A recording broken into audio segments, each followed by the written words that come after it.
네, 안녕하십니까. 형소법 강의를 시작하겠습니다. 지난 시간까지 저희가 이제 증인적격을, 지난 시간부터 이제 증인적격을 공부하고 있는데요. 증인적격. 증인적격이 되려면 일단 제3자가 됩니다. 기본적으로. 여기까지 했죠. 제3자. 그렇기 때문에 법원은 증인이 될 수가 없고요. 법원은 증인이 될 수가 없고, 이것이 제척사유다라고 말씀드렸고요. 제척사유. 말씀드렸죠. 그 다음에 피고인도, 당연히 피고인도 증인이 될 수가 없어요. 제3자가 아니니까. 근데 이제 문제는 피고인이 아닌 자입니다. 분명히 피고인은 아닌데, 바로 출발점 바로 뭐죠? 공범이죠. 공범. 그러니까, 피고인하고 공범은 다른 사람, 같이 죄를 졌으면 같은 사람 아니잖아요. 공범이 있는 거지. 그래서 이제 우리가 네 가지로 생각할 수 있는데, 어떤 공범일 수도 있고, 어떤 사람이 공범일 수도 있고, 이게 먼저 결정되는 공범일 수도 있고, 공범이 아닐 수도 있습니다. 근데 이제 여러분하고 제가 공부했지만, 병합은 재량이기 때문에, 병합할지 말지는 재량이잖아요. 병합은 재량이기 때문에, 이런 상황에서 공범이 공동 피고인일 수도 있고, 공동 피고인이 아닐 수도 있죠. 여기서부터 시작할 거예요. 공동 피고인이 아닐 수도 있어요. 그러니까 공범이지만 같이 재판을 받을 수도 있고, 같이 재판을 안 받을 수도 있고, 공범이 아니지만 네 가지 경우가 있습니다. 그런데 네 가지 경우가 있는데, 그래서 중요한 거, 공범도 아니고 공동 피고인도 아니면 이건 완전히 뭐 따질 필요가 없는 거죠. 전혀 모르는 사람에게 따질 필요가 없고, 결국 요거 세 개인데, 자, 공범이지만 공동 피고인이 아닌 경우, 공범이지만 공동 피고인이 아닌 경우, 이런 그림을 그려보면 어떻게 생각할 수 있냐면, 공범이지만 공동 피고인이 아닌 경우는 어떤 거냐면, 가져왔네. 네. 공동 피고인이 아닌 경우는, 여기서 피고인이 재판받고 있을 때, 피고인이 재판받고 있을 때, 공범인데, 공범이 따로 재판받고 있는 거죠. 공범이 따로 재판받고 있는 거예요. 그러니까, 공범이지만 공동피고인이 아닌 경우는 피고인 재판 따로, 공범 재판 따로 재판이 있는 거죠. 그러니까 이 공범이 여기에 증인으로 나올 수 있는 거죠. 피고인 턱에 증인으로 나올 수 있는 거죠. 그러니까, 딴 데 재판받다가 증인으로 나올 수 있죠. 그래서 여기서는 증인 적격이 있습니다. 하나만 더. 공범이 아닌데, 공동 피고인이요. 공범이 아닌, 그렇게 얘기는 뭐냐면, 이 그림을 그려보면, 여기 피고인 재판받을 때, 여기서 공범이 아닌 사람도 같이 재판받고 있는데, 이건 전혀 관계가 없기 때문에 정말 제3자라고요. 완전 제3자, 순수한 제3자니까, 공범이 아니니까 순수한 제3자가 같이 재판받을 뿐이지, 얘는 공범이 아닌 경우는 제3자, 관련성이 전혀 없다는 거는 완전 순수한 제3자라는 거죠. 이해돼 있어요? 그러니까 당연히 증인 적격이 있습니다. 그리고 하나만 더, 증인 적격이 있으면 둘 다 증언해야 되니까 선서해야 됩니다. 선서해야 돼요. 근데 선서 의무가 있는 거예요. 다음 시간에 할 거예요. 선서 의무가 있는 거고, 선서 의무가 있는데 선서 안 하면 선서하고 헛소리하면 위증죄가 되는 거죠. 그래서 위증죄가 될 수가 있다는 거죠. 여기까지가, 그러니까 둘 중에 하나만 아니더라도 증인이 될 수 있고, 증인이 되면 선서해야 되고, 선서하고 헛소리하면 위증죄가 된다는 거죠. 그런데 공범인 공동표현은요, 요게 제일 중요한데, 같이 재판을 받을 뿐만 아니라, 여기는 그림을 보면 피고인 여기 이제 공범이 여기 와 있는 거예요. 여기 와 있는 거야. 그러면 관련성도 있기 때문에 여기서는, 요거 피고인은 아니지만 피고인의 지위에 있다는 거죠. 이걸 꼭 찾아야 돼. 피고인의 지위에 있기 때문에 증인 적격이 없습니다. 요거만 씁니다. 그러니까 두 개 겹치면 증인 적격이 없어요. 그러니까 공범에서 오는 피고인은 아니지만, 증인 적격, 피고인의 지위에 증인 적격이 없죠. 증인 적격이 없으니까 선서 안 할 거고, 선서 안 하니까 당연히 위증죄가 될 여지가 없죠. 그거를 판을 확인해 볼 겁니다. 그러니까 여러분, 둘 중에 하나만 아니더라도 증인이 될 수 있는데, 두 개가 겹치면 증인이 될 수 없다는 거. 이것만 좀 잘 기억하시면 될 것 같습니다. 읽어볼까요? 공범인 공동표현은 소송 절차에서 피고인의 지위에 있죠. 공범인 공동표현은 이 피고인의 지위에 있기 때문에 피고인의 지위에 있다는 거죠. 공범인 공동표현이죠. 공범이면서 공동표현이죠. 얘는 피고인의 지위에 있으니까 증인이 될 수 없죠. 끊어주셔야 돼요. 그 다음에 분리되면 이거는 공동표현이 아니죠. 아니죠. 그러니까 증인이 될 수 있죠. 중요한 얘기입니다. 그러면, 자, 게임자가 주머니, 공범이고 공동표현이죠. 그러면, 잘 봐요. 분리되지 않는 한, 분리되면 증인이 될 수 있는데, 분리되지 않는 한, 증인 적격이 없죠. 증인 적격이 없으니까 선서 안 하겠죠. 선서 안 하니까 당연히 위증죄가 성립하지 않는다. 이렇게 보시면 될 것 같습니다. 됐나요? 오케이. 그 다음에 이제 다음 판례인데, 피고인의 지위에 있다. 요게 피고인의 지위에 있다는 얘기는, 요거는 공범이라는 얘기입니다. 공범. 그러니까 공범인 공동표현은 증인이 될 수 없죠. 분리되면 증여될 수 있죠. 될 수 있습니다. 이는 대항범 마찬가지다. 여러분 요건 좀 이따 말씀드릴 거고요. 일단 그렇게만 기억하시고. 그래서 피고인 증수라 시로 증수라 사건 이거 비춰줄게. 증수라 사건은 필요적 공범이죠. 필요적 공범입니다. 필요적 공범이기 때문에 재판에서 서로 뇌물 주고해서 다투던 중 증인 반론이 분리됐죠. 만약 분리되면 증인될 수 있죠. 그러면 이건 좀 어려운데 증인될 수 있습니다. 여기까지 정리하시면 되겠어요. 다시 한번 분리되면 증인될 수 있습니다. 그 얘기를 하고 분리되면 증인될 수 있는 거야. 여기서 이제 제가 두 가지 심화를 여러분하고 다룰 건데 피고인의 지위에 있는 공범 공동포인은 증인될 수가 없어요. 증인될 수 없는데 분리되면 증인이 될 수가 있습니다. 분리되면 증인이 될 수가 있죠. 이해되세요? 그러면 첫 번째 우리가 공범이라고 말할 때 이건 좀 어려운데 함 선생님이 말씀하시겠지만 여기다 쓸게요. 우리가 일반적으로 공범이라고 말하면 써볼게. 형법상 모든 공범이에요. 따라서 대항범이 포함됩니다. 그 얘기예요. 대항범이라는 건 나중에 형법적으로 대항범이 포함돼요. 그러니까 대항범인 경우도 마찬가지. 대항범도 공범에 다르지 않다. 그러니까 우리가 그냥 공범이라고 말할 때는 모든 공범을 말하니까 대항범은 다르지 않다. 이렇게 기억하시면 되는데 문제는 이거 하나만 메모할게. 공소시효 정지에 공소시효가 정지되는 공범에서는 요거는 대항범이 제외됩니다. 그만 좀 써놓으세요. 공소시효가 정지되는 공범. 그냥 공범이라고 말하면 형법상의 모든 공범을 말하는 건데 공소시효가 정지되는 공범에서는 대항범이 제외가 된다까지만 좀 기억하시면 될 것 같습니다. 되시죠? 그거까지 기억하시면 되고요. 그 다음에 피고인이 이제 그거 됐고, 그 다음에 요거만 좀 기억하시고, 요 얘기가 대항범은. 그 다음에 두 번째가 뭐냐면, 일단 그럼 변론이 분리되면 증인이 될 수 있죠. 증인이 되면 위증죄가 될 수 있잖아요. 위증죄가 성립 가능하죠. 다음 시간에 할 건데, 그럼 선서를 하고 위증죄가 되는데, 선서하기 전에 증언 거부권을 고지해줘야 돼요. 근데 증언 거부 고지를 못했다. 라고 말하면 위증죄가 될 수가 없어요. 그러니까 이게 위증죄가 안 되는 이유는 얘가 증인이 아니기 때문이 아니라, 증인이라 선서했지만, 다음 시간에 하겠지만, 증언 거부권을 고집하지 못했으면 얘를 위증죄로 처벌하는 건 너무 가혹하다는 거예요. 다음 시간에 나올 거예요. 증언 거부권도 고집하지 못한 사람을 위증죄로 처벌하는 건 너무 가혹하기 때문에 이는 처벌할 수 없다. 까지 기억하시면 될 것 같습니다. 두 개. 잘 기억해 주시고요. 이게 이제 공범인 공동표현이죠. 되시죠? 꼭 잘 기억. 꼭 나온다고 생각하시면 돼요. 공범이 아닌 공동표현은 당연히 증인의 지위에 있으니까 증인 자격이 인정이 되죠. 이해되겠죠? 그리고 이제 공범이 아닌 걸로 많이 물어보는 건 어떤 거냐면, 요거죠. 절도와 작물. 여러분, 절도와 작물범은 요거는 공범이 아닙니다. 요거는 우리가 사후종범이라고 말하는 사후종범. 나중에 감싸주는 사후종범이라고 말하는 거지. 공범이 아닙니다. 그러니까 공범이 아닌 공동표현이니까 증인의 지위에 있죠. 요겠지. 뒤는 함 선생님이 말씀하실 거고, 어쨌든 증인의 지위 있다까지 기억하시면 됩니다. 공범이 아니라 별개의 범죄 기소, 이게 바로 절도와 공범이다. 이렇게 기억하시면 될 것 같습니다. 되십니까? 근데 여기서 제가 이제 정리하시면 하나만 더 심화로 하나 말씀드릴 게 하나 있는 게 어떤 거냐면, 아까 제가 잠깐 빼먹었는데, 요거만 좀 추가할게요. 공범인 공동표현은요. 공범인 공동표현은 피고인은 아니지만 거의 피고인의 지위에 있다고 말씀드렸죠? 피고인의 지위에 있는 거야. 앞에 지위에 있으니까 증인이 될 수가 없죠. 두 가지 쓸게. 증인이 될 수 없으니까 선서 안 합니다. 선서 안 하니까 이번엔 당연히 위증죄가 될 수가 없어요.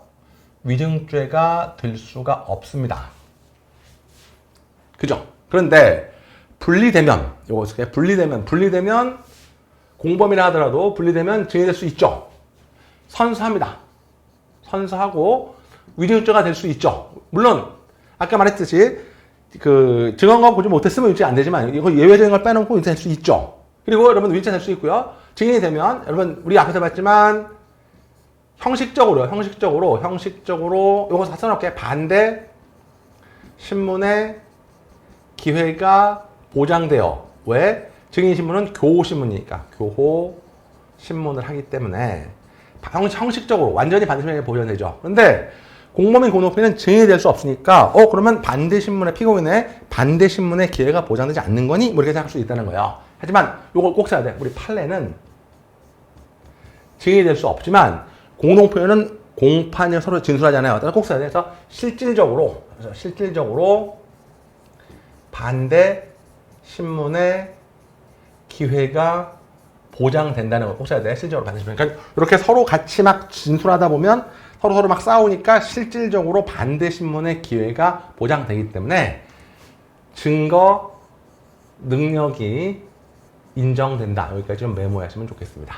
그러니까 공범 공동의 진술은 선서 안 하고 증인이 될 수 없으면 선서하지 않겠지만 실질적인 반대 신문의 기회가 보장되기 때문에 증거 능력이 인정된다. 요거는 사실은 경찰직에 내기 좀 어려운 질문이지만 이제 뭐 이제는 여러분 봐줄 수가 없기 때문에 냅니다. 이제 여러분을 봐줄 수 있는 그런 게 못 돼요. 그래서 증인이 될 수 있죠. 까지 기억하시면 되겠습니다. 되시겠습니까? 오케이. 여기까지. 이게 공범의 증인이고 너무너무 중요해요. 한 문제 꼭 나온다고 생각하시고 봐주시면 되겠습니다. 이제 항목을 바꿔서 이제 수사기관입니다. 수사기관의 증인적격인데 다 됐고요. 설명 다 드렸고 수사검사나 경찰법정인데 여러분 이건 출발점은 어디에 있냐면 여기다 한번 같이 한번 쓰고 시작해볼까요? 여러분 일단 있잖아요. 아까 이제 법비관까지 다 했고요. 검사는 일단 기본적으로 당사자입니다. 근데 검사가 둘은 아닙니다. 요즘에 검사 둘은 아닌데 검사는 사실 수사검사가 있고 수사검사가 있고 공판검사가 있습니다. 근데 이 공판검사만 당사자예요. 당사자이기 때문에 당사자니까 공판검사는 당사자니까 제3자가 아니라는 거예요. 그래서 증인 적격이 없습니다. 공판검사는 당사자로서 증인 적격이 없어요. 증인 적격이 없습니다. 그런데 수사검사는 당사자가 아닙니다. 당사자가 아니니까 증인 적격이 있습니다. 옛날에 용이 많이 나왔어요. 그래서 사실 그냥 검사라면 세모야. 수사검사냐 공판검사냐에 따라 다른 거죠. 근데 이제 여러분 함선생님이 말씀하셨겠지만 이제는 수사검사가 2차 수사관만 갔기 때문에 제2차 수사관만 가지니까 수사검사가 거의 의미가 없어졌죠. 모든 수사를 되게 경찰한다고. 그러니까 수사검사 위치에 이제 쓰는 게 경찰이죠. 사법경찰관이고 다 아시겠지만 사법경찰에는 사법경찰 리가 포함이 돼요. 사법경찰 리가 포함이 되는데 관에 리가 포함된단 말이죠. 나올 거예요. 리가 순경이야, 순경. 사법경찰 리 이제 사무총인데 포함되죠. 이분들 수사검사랑 똑같으니까 이분들은 무조건 증인적격이 있습니다. 이게 출발 증인적격이 있죠. 그러니까 검사는 세모지만 사법경찰은 무조건 동그랍니다. 왜? 수사검사의 일을 경찰하는 거니까. 그래서 여기 피고인을 폐하 조사한 사법경찰관 사무취급 이거 뭐 빨간색 필요가 없는데 사법경찰 사무취급 이게 바로 사법경찰리입니다. 사법 앞에 나올 거예요. 경찰리인데 증인으로 증언할 수 있죠. 맞습니다. 그래서 나올 거예요. 나올 거고 체크해 보시면 혈행범을 체포한 경찰의 진술 증언이 있다. 증인적격이 있는 거야. 못 갖고 보면 증인적격이 있다는 거야.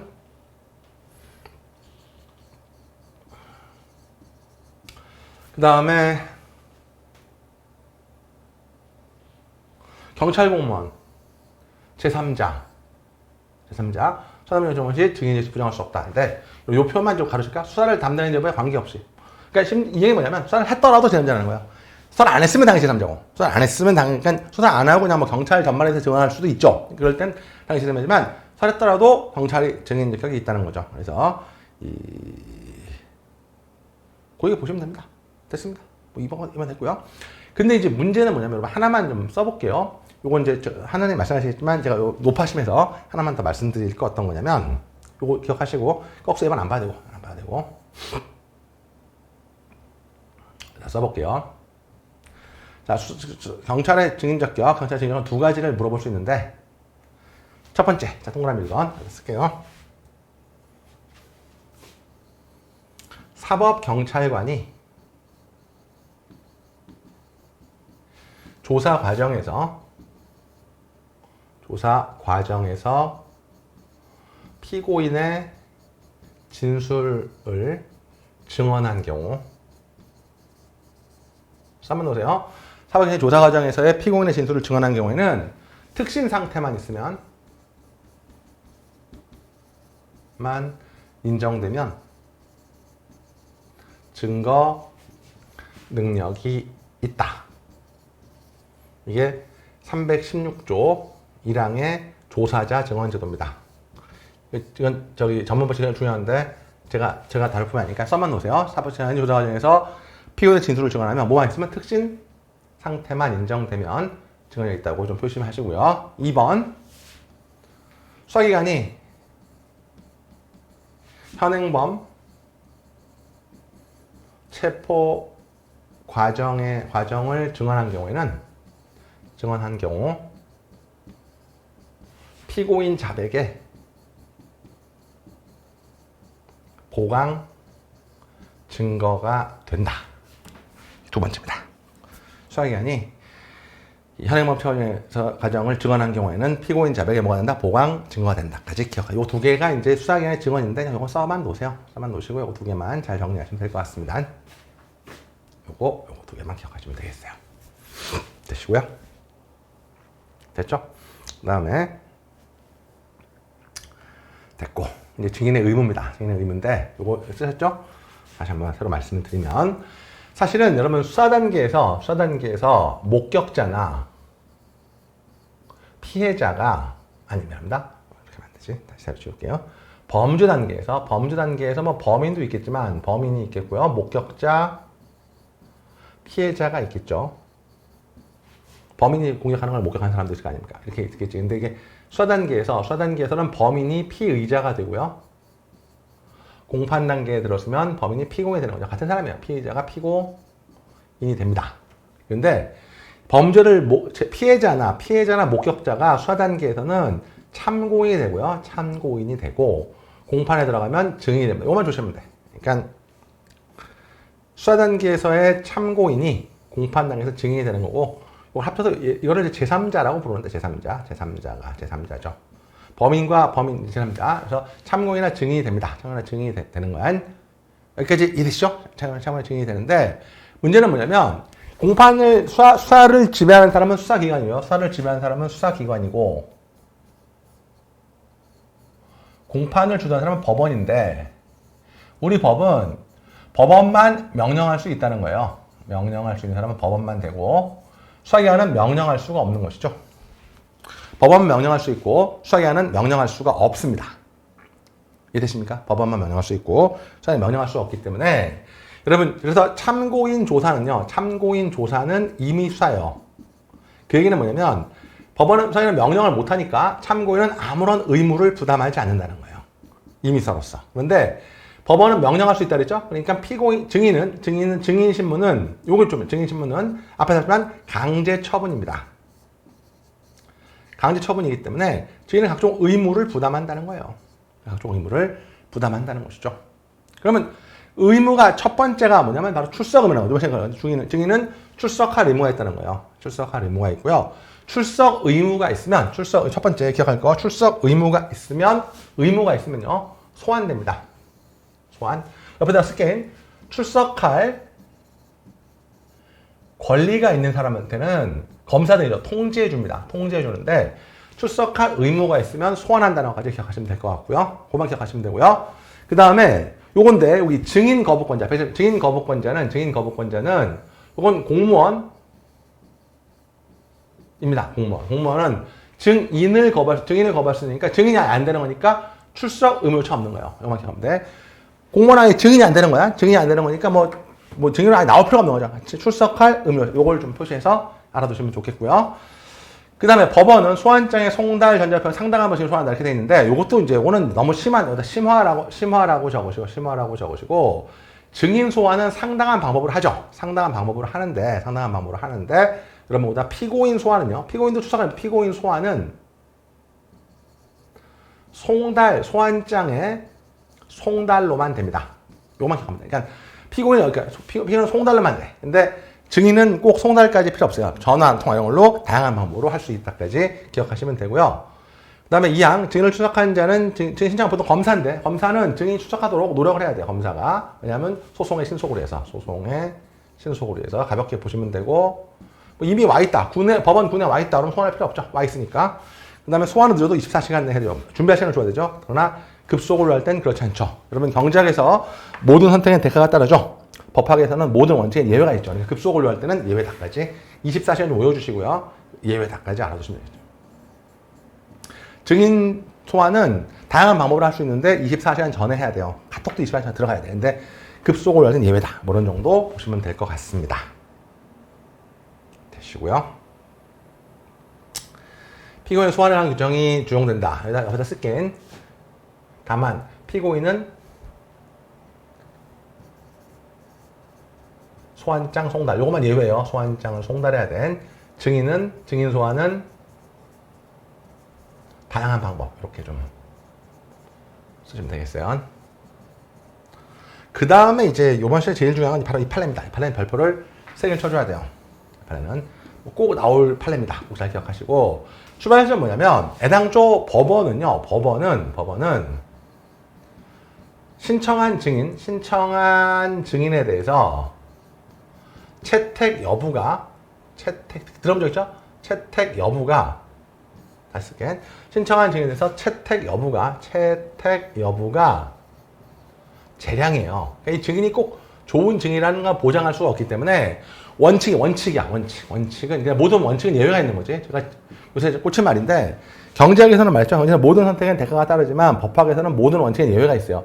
예외 없는 원칙은 없습니다. 그런데 그러면 원칙은 뭐냐면 증인은 신청한 증인의 채택 여부가 재량이라는 게 원칙이에요. 왜냐면 당사가 꼭 증인을 꼭 좋은 증인만 신청한다는 보장이 없으니까 이 채택 여부가 법원의 재량이라는 거예요. 그런데 우리가 이제 다시 돌아가서 이거 맞는데 문제는 뭐냐면 그럼 왜 증인 신문을 강제 처분하냐로 돌아가 볼게요. 왜 증인 신문 참고인이 이미 수사를 하는데 증인 신문은 왜 강제 처분해서 증인한테 각종 의무를 부담하느냐? 이건 바로 실체 진실주의 때문에 그렇습니다. 실체 진실주의.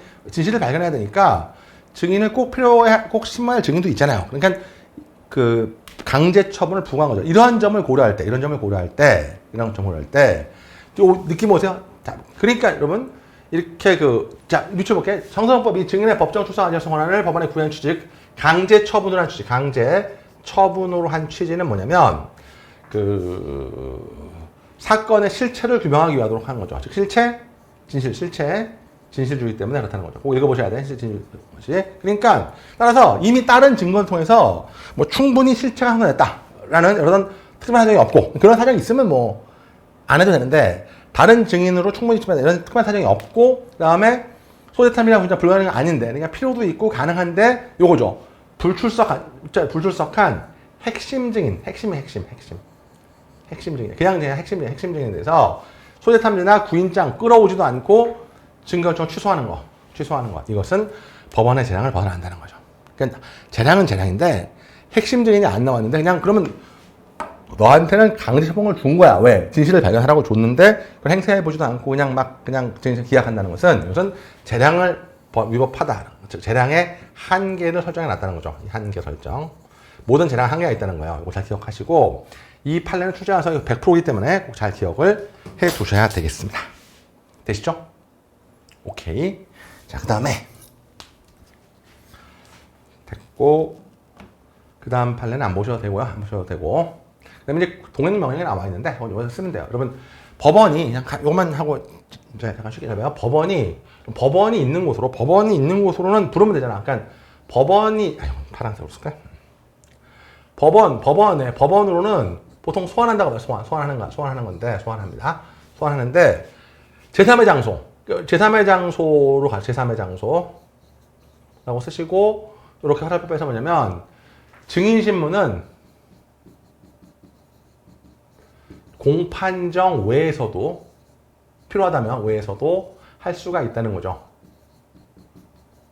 가로 열고 출장신문.